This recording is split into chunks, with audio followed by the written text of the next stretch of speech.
Bonjour aux personnes déjà présentes. On est encore un petit peu en avance et puis il y a pas mal de gens qui se connectent encore. Je vous propose de patienter encore un petit peu avant qu'on commence.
Écoutez, je pense qu'on va pouvoir commencer. Puis les retardataires nous rejoindront en cours de route. Je vous remercie de vous être connectés, de vous joindre à nous pour ce webinaire sur le double thème de la productivité sur les chantiers de terrassement et sur la réduction de l'empreinte carbone. Pardon. Donc avant de rentrer dans le vif du sujet, j'attends que je clique, je me présente, Gilles Vanessian, je dirige Arcance Optimum, donc la filiale du groupe Arcance dont la mission est d'accompagner les entreprises de terrassement dans le suivi et l'amélioration de leur production. Et mon collègue Boris, tu es connecté?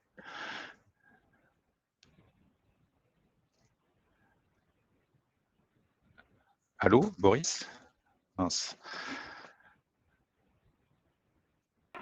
Oui, pardon. J'ai eu un doute, je me demandais si je parlais tout seul. Non, c'est bon.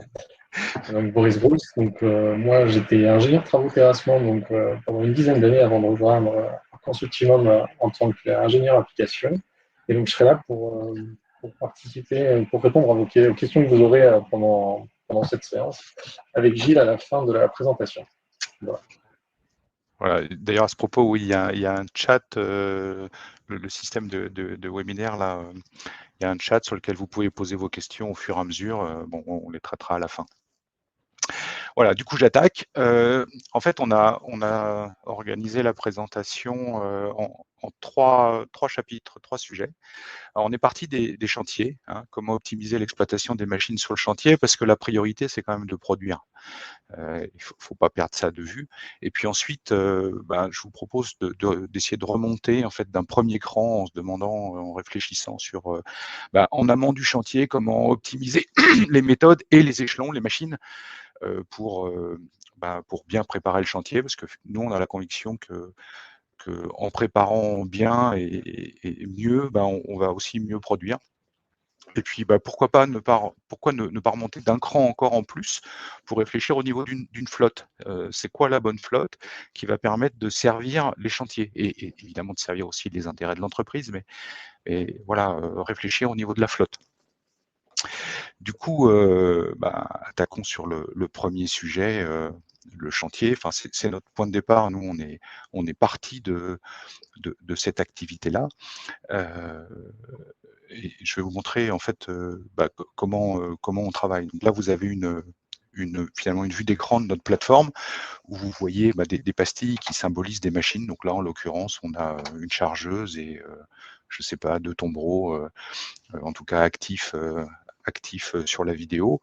Donc un échelon.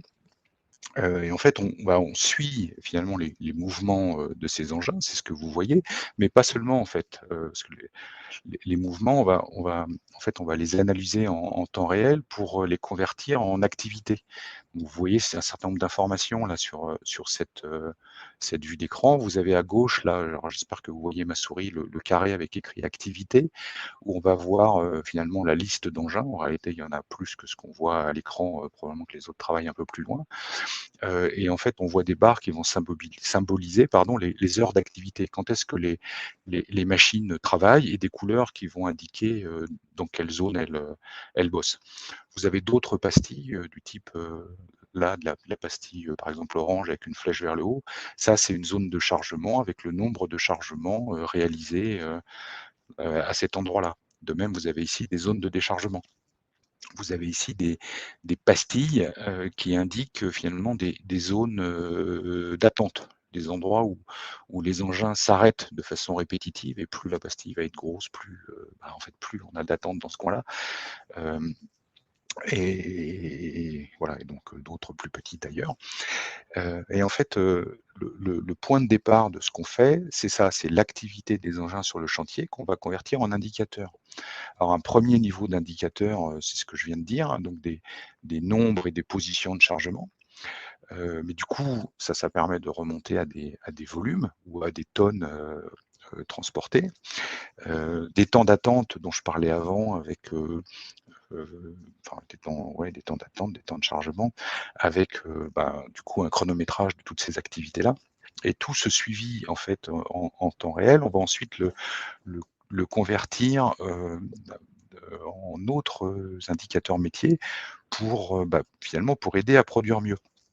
Donc si je répartis ça en 4 grandes catégories, je commence par la partie production, un peu je dirais la base. Qu'est-ce qu'on a fait? On a produit des mètres cubes, on a utilisé un certain nombre d'heures machine et on a consommé un certain nombre de litres de GNR. Voilà, donc ça c'est le suivi, je dirais un peu de base de la production. Derrière, on va surtout regarder 2 choses en fait, l'efficacité des machines et l'efficacité du process. Donc l'efficacité des machines, c'est quoi? C'est les heures productives. Heu, quand on regarde les méthodes industrielles type, lean management, c'est un indicateur qui s'appelle le TRS, le taux de rendement synthétique, qui va s'appliquer aux différents engins, pelles, camions et qui va permettre de mesurer le le temps efficace, le temps à valeur ajoutée. C'est-à-dire que typiquement pour une pelle, ça va être le temps, utilisé vraiment pour faire du chargement. Par opposition, au temps de déplacement, au temps, de préparation du carreau et cetera. Heu, Temps efficace. Sur un camion, ça va être le temps où il se fait charger, le temps où il roule entre son point de chargement, son point de déchargement ou retour et le temps de déchargement. Donc on va exclure tout ce qui va être temps, hors cycle, tout ce qui va être temps d'attente, et c'est ça qui va nous permettre de mesurer le temps efficace. L'efficacité du process, on va s'intéresser, aux conformités, des chargements, donc typiquement au temps de chargement, au temps de déchargement et au temps d'attente. Tout ça mis bout à bout, en fait, ça débouche sur quoi? Ça débouche sur des coûts. Alors les coûts, aujourd'hui, on les exprime en euros et en kilos, plutôt en tonnes, de CO2, émises par les machines. Et ça, en fait, ça nous permet de repérer, finalement, bon, d'avoir de distinguer les temps de production purs et les réservoirs d'optimisation. Les réservoirs d'optimisation, ça va être tout ce qu'on va vouloir, réduire pour finalement gagner en productivité, réduire les émissions. Typiquement, ça va être les temps perdus, les temps hors production. Je vais vous montrer ça sur un exemple réel. C'est un vrai chantier. Je peux pas, enfin, je peux pas dire lequel, mais c'est tiré d'un chantier réel. Là, on a quelques semaines de production qui ont été suivies. Donc, on va typiquement avoir, donc je pars en haut à gauche, toujours de la production. Les bases, on va raisonner sur la production d'une certaine zone. En fait, en l'occurrence, c'est sur une semaine, je suis bête. On a produit 30 000 m3, presque autant entre le poste 1 et le poste 2. On a consommé 8 000 et quelques litres de GNR et on a utilisé 300 et quelques heures machines. Voilà, ces machines, en l'occurrence, le TRS, donc le taux de rendement synthétique, le taux d'efficacité, si vous voulez, la pelle était à 54%, les camions en moyenne à 43%. Du coup, voilà, par différence, c'est le reste du temps et du temps qui n'est pas du pur temps productif. Le process, donc là, en l'occurrence, on s'était donné un objectif de temps de chargement de 1 minute 30, un objectif de temps de déchargement de 25 secondes, qui était le temps qui nous a paru cohérent compte tenu des engins utilisés sur le chantier et des matériaux. Cet objectif de temps de chargement, il était tenu à finalement 48% des cas, donc 52% des chargements étaient plus longs que 1 minute 30. Voilà, donc en gros, la moitié des chargements étaient un peu plus longs que ce qu'on espérait. Les attentes sur piste étaient pas plutôt faibles, en fait, 12% du temps de roulage, et les déchargements étaient plutôt pas mal. 39% des déchargements étaient en plus de 25 secondes. Voilà, donc tout ça, ça débouche sur, comme je le disais tout à l'heure, des coûts, en l'occurrence 3,77 € du mètre cube et 0,66 kg de CO2 émis par mètre cube produit. Et puis ça permet de sortir les grosses masses. Donc là, dans le cas présent, 55% des heures correspondaient à de la production pure, très bien. Mais si on regarde sur l'appel, on avait 57 heures, donc 18% des heures au global qui étaient du temps hors production, donc hors chargement en fait. Sur les camions, 47 heures qui sont du temps là aussi hors production, donc du temps où finalement les tombereaux n'étaient pas sur leur cycle de production, donc à transporter des matériaux entre le point de chargement et le point de déchargement. Et des temps perdus, donc là on va trouver les attentes au chargement, les attentes sur piste au déchargement, des chargements trop longs, des déchargements trop longs. Et donc ça, on appelle ça aussi des gaspillages. C'est typiquement les premiers sujets sur lesquels on va vouloir travailler pour réduire. Voilà, et en fait, c'est ça, les réservoirs d'économie, c'est les sujets qu'on va chercher à réduire pour améliorer, quoi. Et finalement, si je reviens sur Arcans Optimum, notre métier de base, au départ, c'est principalement ça. Et ça reste encore le gros de notre activité, hein. En fait, ça va être de vous accompagner sur ces sujets-là, du coup, pour améliorer votre production, votre productivité et réduire vos émissions de CO2. Alors on va faire ça sur 2 angles en fait, parce qu'on se rend compte en fait quand on creuse sur ces fameux réservoirs d'économie, que derrière, quand on creuse sur justement qu'est-ce qui limite la performance, on débouche toujours sur 2 gros sujets, des sujets finalement de management et des sujets de méthode. Alors sur les sujets de management, on va vous accompagner en vous fournissant des outils opérationnels, typiquement des tableaux de bord quotidiens ou hebdomadaires qui vont permettre de travailler avec les équipes et de les impliquer dans une logique d'amélioration.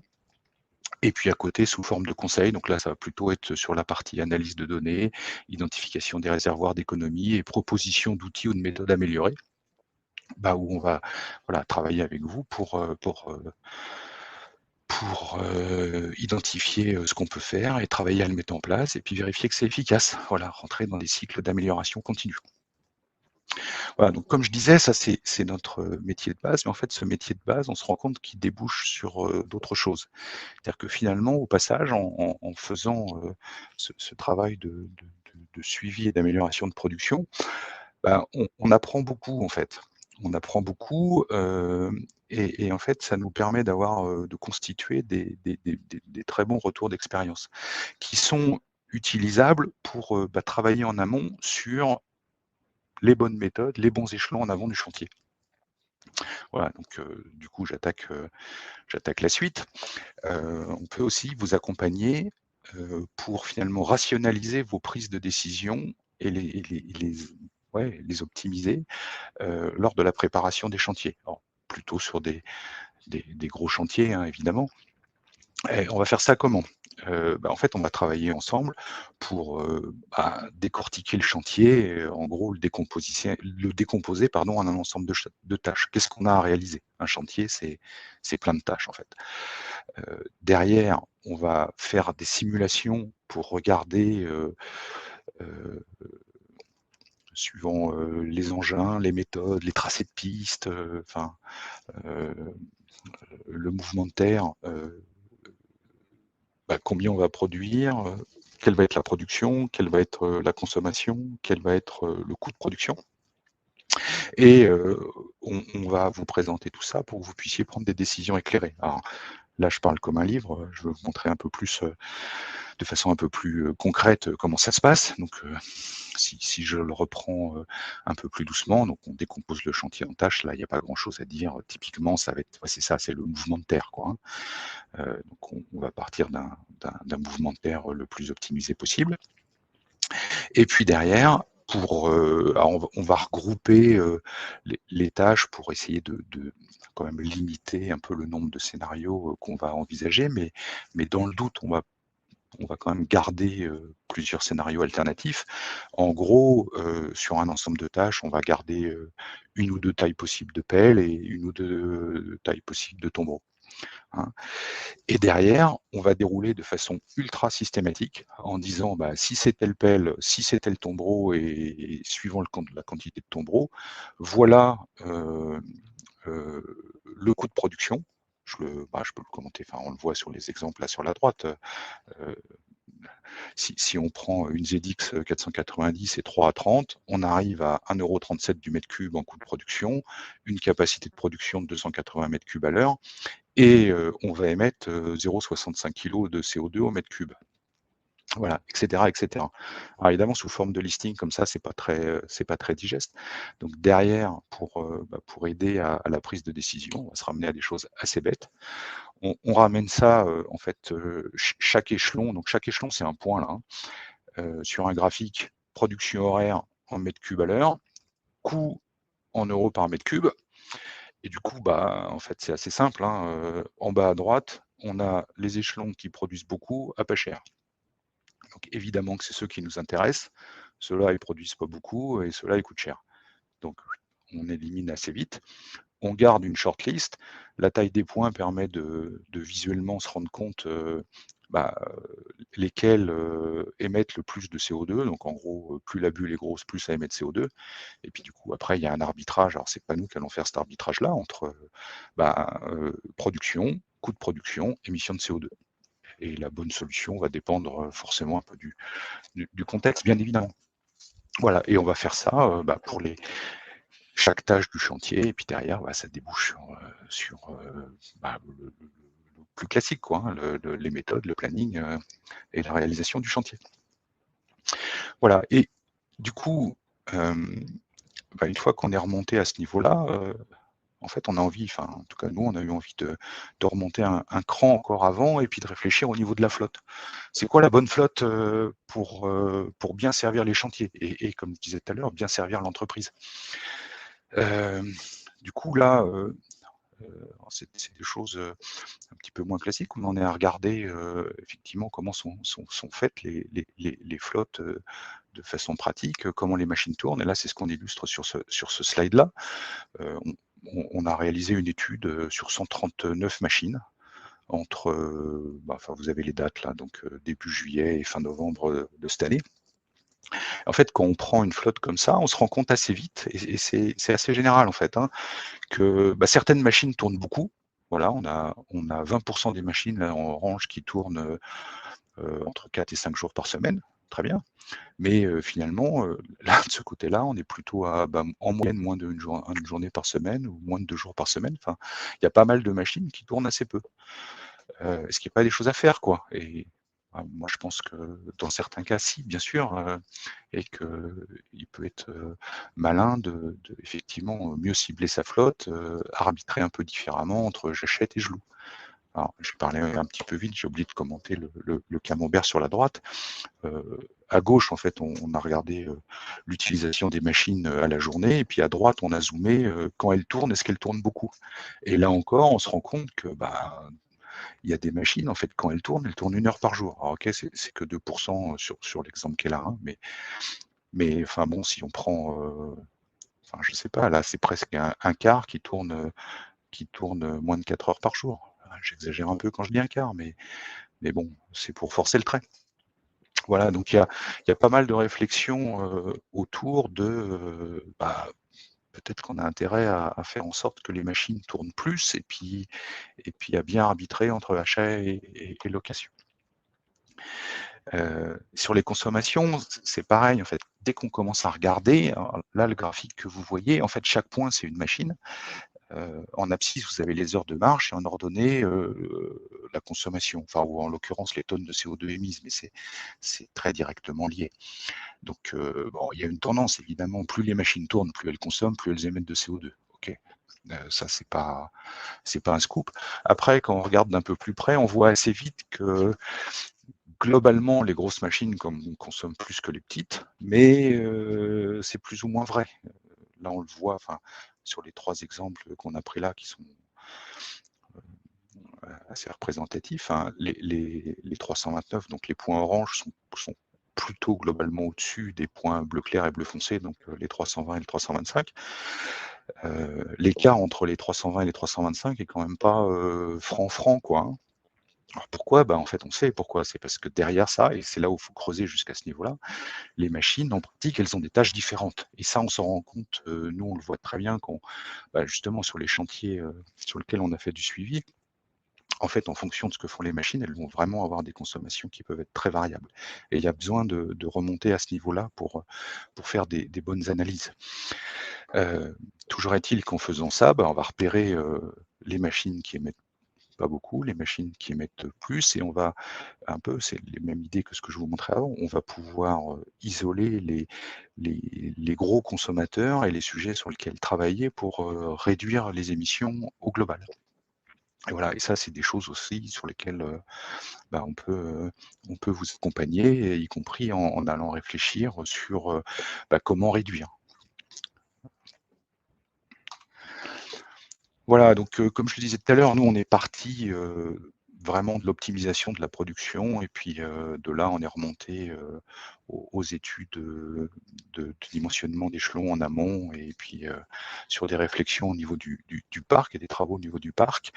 Dans la vraie vie, en pratique, on peut partir d'un peu partout finalement maintenant. Ça va dépendre de où vous en êtes, où sont les gros sujets chez vous, et on peut réfléchir aux 3 niveaux à votre convenance, et on est à votre disposition pour le faire. Donc, au-delà de ce webinaire,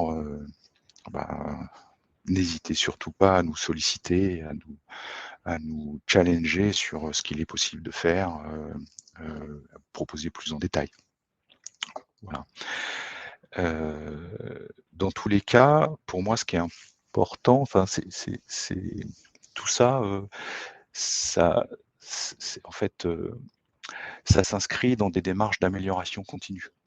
Et c'est des vrais changements de méthode au niveau entreprise sur lesquels on peut vous accompagner. Voilà, je pense que, oui, c'est ça, j'ai terminé la présentation. Et du coup, je ne sais pas s'il y a des questions sur le chat, parce que moi j'ai parlé, j'ai rien regardé du tout. Mais s'il y en a, je suis ravi, on sera ravis, Boris et moi, d'y répondre. Donc il y a une question, sur quel type de machine peut-on bénéficier de ces analyses? Ah, excellente question, et je m'en veux de ne pas l'avoir dit. On travaille totalement en multimarque. Suivant, alors je ne suis pas du tout rentré dans la partie prise de mesure, mais suivant dans ce que je vous ai montré, on va utiliser 3 sources de données. Donc, soit des données de nos propres capteurs, qui s'installent sur toute marque de machine, toute génération, avec une installation en plus assez simple, genre plutôt un quart d'heure. On va compléter avec des données machines, typiquement des données de consommation par exemple. Donc là, l'idéal, c'est de les prendre sur les télématiques machines. Par contre, en pratique, on peut être amené à travailler sur des machines anciennes sur lesquelles on n'a pas accès à des données télématiques. Et dans ce cas-là, on va être obligé de compléter entre guillemets à la mano avec des données qui vont venir de chez vous, de ce que vous avez, qu'on va compléter avec des données que nous, on a par ailleurs et qu'on va croiser avec des données de notre expérience, je dirais. Voilà, mais en tout cas, à la fin, on peut travailler sur toute marque, toute génération. On a une deuxième question. Donc, est-ce que nous avons des exemples de gains obtenus? Ouais. Ouais, on a des exemples de gains obtenus. Je peux pas. Ouais, enfin après ça, vous serez obligé de tester pour vérifier sur vos chantiers. Mais alors ce que je peux dire, c'est que on constate très vite, dès qu'on intervient sur un chantier, que en fait il y a des grosses optimisations possibles. Mais genre, on a très souvent des 20-30% de réservoirs d'optimisation. Les gains obtenus, c'est ce que je disais tout à l'heure, en fait, une partie, on peut avoir des quick wins avec des changements de méthode, un peu de formation, il y a pas mal de choses qui se font vite. Et aller gagner du 5-10%, en vrai, ça va vite. Et puis après, il faut rentrer dans un cycle d'amélioration où on va aller chercher le reste dans la durée. Ça passe par pas mal de pédagogie et d'implication des équipes. Enfin, c'est une façon de dire que on peut vraiment aller chercher du gain, on n'ira pas aller chercher nous tout seul, et il faudra que vous bossiez.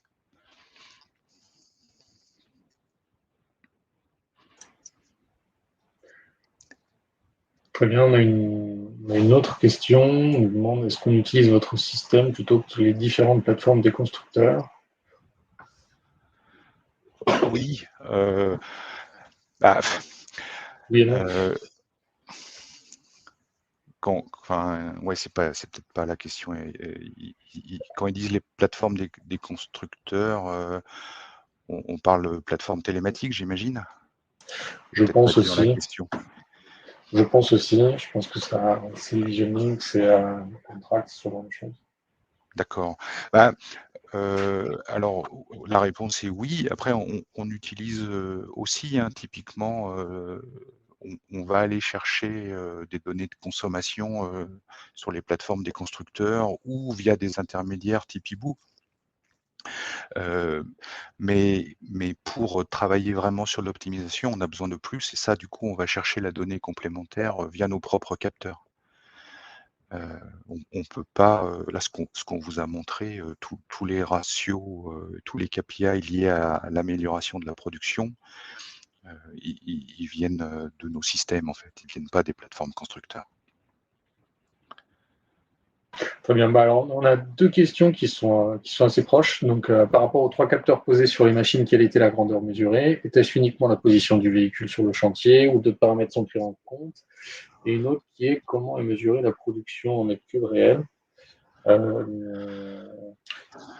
Alors, pour répondre simplement, donc déjà la production mesurée, nous, quand on mesure avec notre système, quand on n'est pas capable de se brancher sur les systèmes de pesée, la production est mesurée au nombre de tours fois un cube caisse. Donc c'est un volume théorique transporté par les camions. Et en ce qui revient, et pour revenir à nos capteurs, donc nous, nos capteurs en fait ne mesurent effectivement que des positions GPS. Comment dire, mais chrono-référencé. Donc, en fait, après, il y a un traitement d'algorithme qui permet d'interpréter ces positions GPS, notamment les allers-retours, pour permettre de découper ça en segments de cycle et d'identifier les positions de chargement, les positions de déchargement, les temps de trajet, les temps de chargement, les temps de déchargement, etc., etc.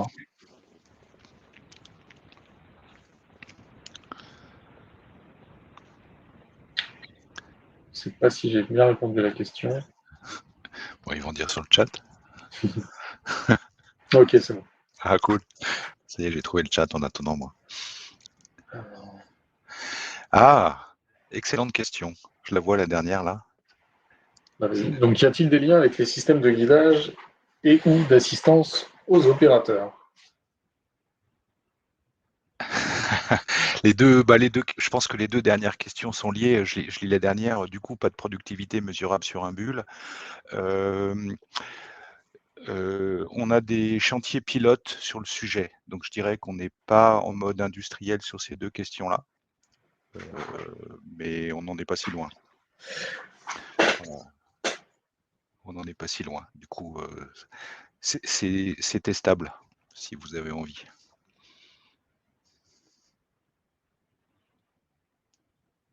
Je vois que ça tape.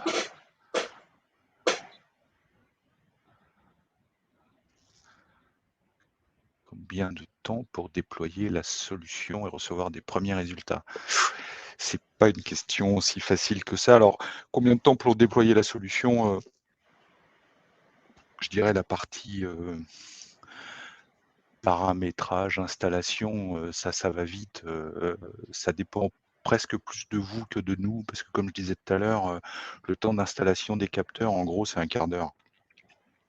La vraie question, c'est dans votre planning, à quel moment vous pouvez arrêter la machine et caser ce quart d'heure. Du coup, en pratique, ce qu'on voit sur les chantiers, c'est que ça se fait souvent en une quinzaine de jours, quoi.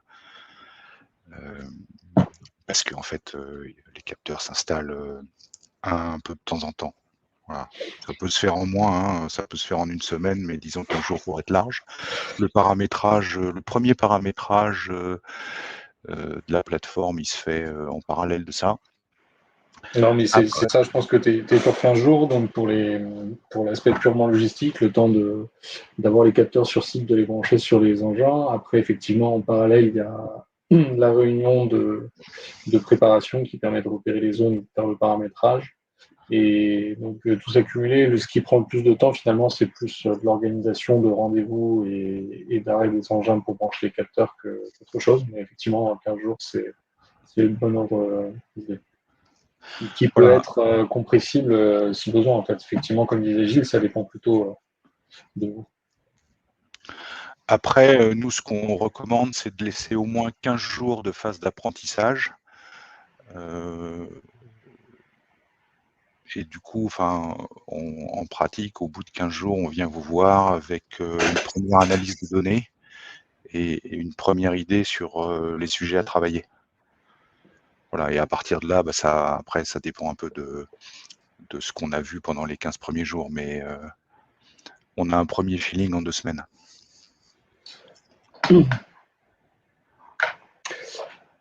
Alors, sur la question, quels sont les capteurs? Les capteurs sont donc, nos capteurs, en tout cas, quand on ne récupère pas en plus les télématiques machines, parce qu'on peut aller récupérer plusieurs sources de données. Donc, les nôtres, qui donc récupèrent uniquement des positions GPS, sont des petits boîtiers GPS qui sont relativement petits. Ils font à peu près 5 cm par 5 cm. Qui sont placés dans la machine au niveau de la boîte à fusibles, en fait. Et donc, ce sont des capteurs, ce que je disais tout à l'heure, qui permettent de mesurer les positions GPS des engins et ces positions qui seront interprétées par l'algorithme après, qui nous permettra de déterminer tout ce qui nous permet d'aller chercher de l'amélioration.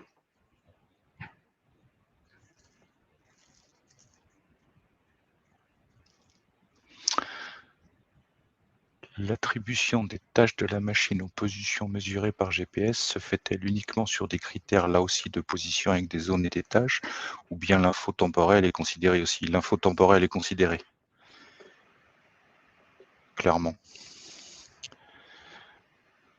clairement. L'analyse, on a une analyse multicritère assez complexe en fait. On a mis pas mal de temps à mettre ça au point. Et effectivement, c'est un mixte de positionnement et de temporel.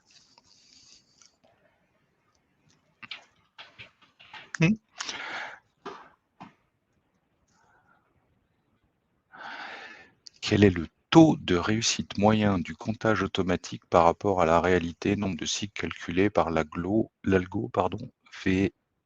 versus nombre de cycles réellement observés? C'est une bonne question, ça. Parce que, alors, déjà, le nombre de cycles réellement observés, c'est quand même quelque chose d'assez relatif. Mais globalement, après recomptage, comparaison avec des pointages, etc., on arrive à moins de 5% d'erreur. Même beaucoup moins. Ouais, alors, honnêtement, les 3 derniers chantiers où on a fait un recomptage et une comparaison par rapport aux tours comptés classiquement par les chauffeurs, en fait, en vrai, on est arrivé à se dire on est plutôt meilleur que les tours comptés à la main. Parce qu'en pratique, dans les tours comptés à la main, on n'est pas tombé sur un cas où il en manquait pas. En fait, il y avait des jours sans données. Et en fait, nous, ça tournait tous les jours. Donc ce que dit Boris, c'est vrai sur les jours où on avait des données des chauffeurs, mais nous, on en avait tous les jours et pas sur les bons papiers, quoi. Voilà, alors je dis pas que c'est le cas partout, il y a sûrement des cas où c'est mieux, mais bref, la conclusion qu'on a été tirée sur ces exemples-là, c'est qu'on était plutôt plus fiable que les méthodes classiques.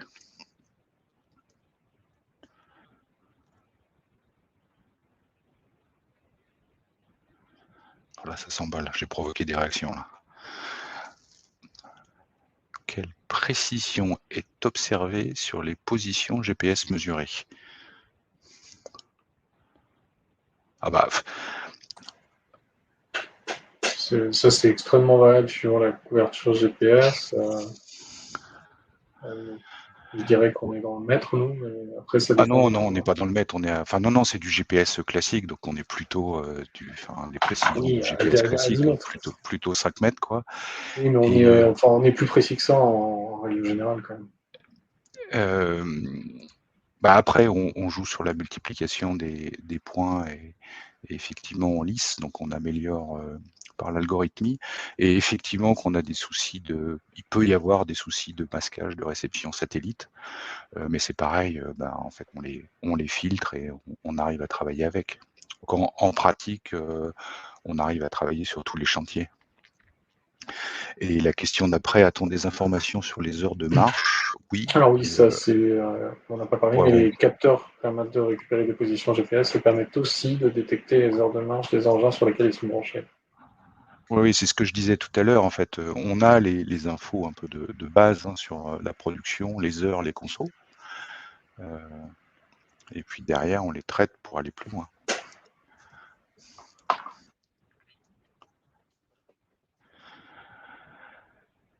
Une fois vos diagnostics réalisés, êtes-vous force de proposition dans le déploiement de technologies complémentaires pour avoir un suivi optimal? Oui, en fait, en tout cas, on est force de proposition et on s'attelle à donner des idées à nos clients, bien sûr. On a une volonté forte d'être force de proposition, bien évidemment.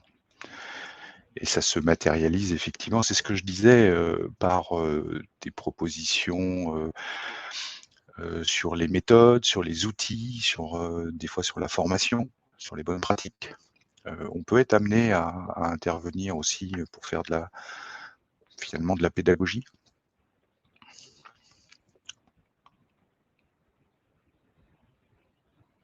Je vois que ça tape.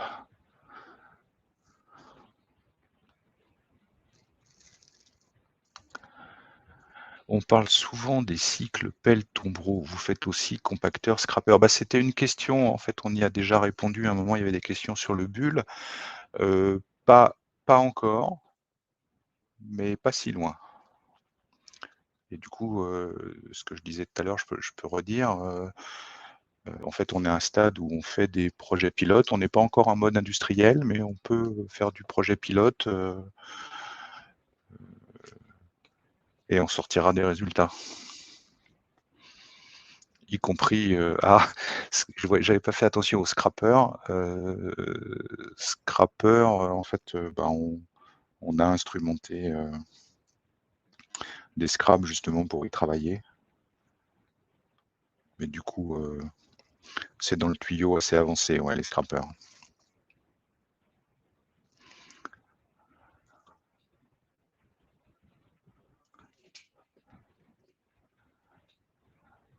Voilà, ça en bouge de partout là.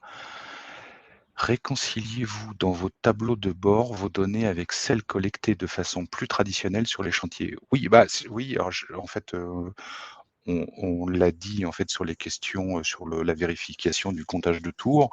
On le fait, enfin, alors ça dépend de ce qu'on met derrière traditionnel, mais la réconciliation avec les comptages chauffeurs, on le fait effectivement dans des phases où on veut vérifier, où notre client veut vérifier ce que nous on fait. Puis en pratique, une fois qu'on a vérifié, bah, on le fait plus parce que c'est du boulot pour pas grand-chose. Après, effectivement, on travaille à la réconciliation entre ce qu'on fait, les données topo, et ça, c'est quelque chose qu'on fera dans un mode beaucoup plus industriel.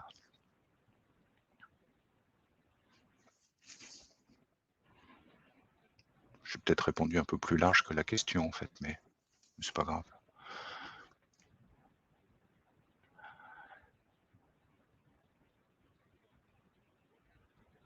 Ah oui, il y en a une nouvelle, pardon. Comment sommes-nous non, comment quand sommes-nous notifiés de la mise à disposition des indicateurs? Au quotidien. Alors, en fait, le mode de communication classique, c'est tableau de bord reçu tous les matins dans la boîte mail des destinataires qui vont bien. Donc, pour que à la prise de poste, il y ait l'info synthétique pour réfléchir à ce qui s'est passé la veille et du coup ce qu'on va faire aujourd'hui. À la semaine, bilan hebdomadaire complété par je vais dire une mini analyse des données faite par nos soins pour alerter le chantier sur les points qui nous paraissent pertinents. Et en général au mois, une analyse un peu plus poussée et une réunion en fait où on va travailler avec l'équipe du chantier sur une réflexion un peu plus poussée sur qu'est-ce qui se passe, qu'est-ce qu'on améliore, comment on fait.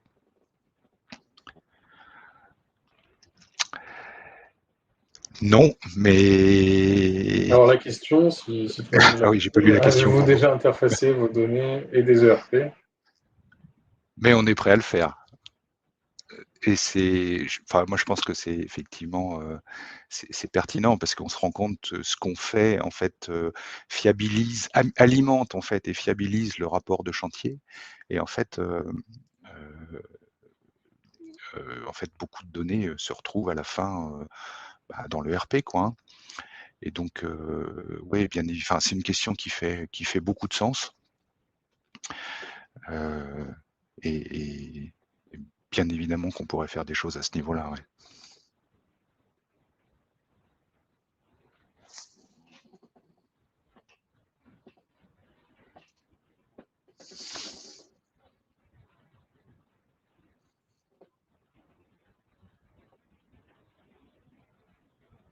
Une flotte minimum à équiper pour commencer. Alors, il faut travailler au niveau d'un échelon.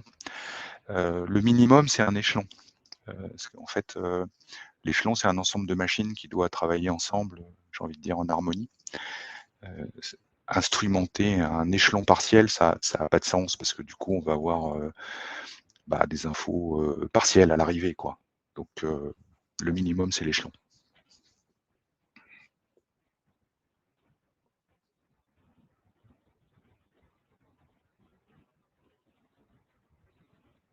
Ah, les questions s'essoufflent.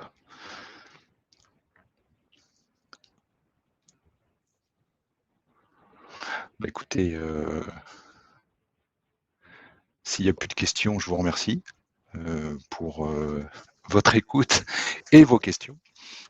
J'espère qu'on y a bien répondu et je redis Non, merci c'est une également. question. C'est pas une question. Merci également. Ouais, et puis n'hésitez pas à nous contacter. Normalement, vous recevez un replay du webinar et on a mis nos adresses mail pour que vous puissiez facilement nous contacter si vous le souhaitez. Voilà, donc j'espère à bientôt. Merci à tous, bonne soirée. Ah oui, bonne soirée, bien sûr. Alors, par contre, du coup, comment j'arrête ?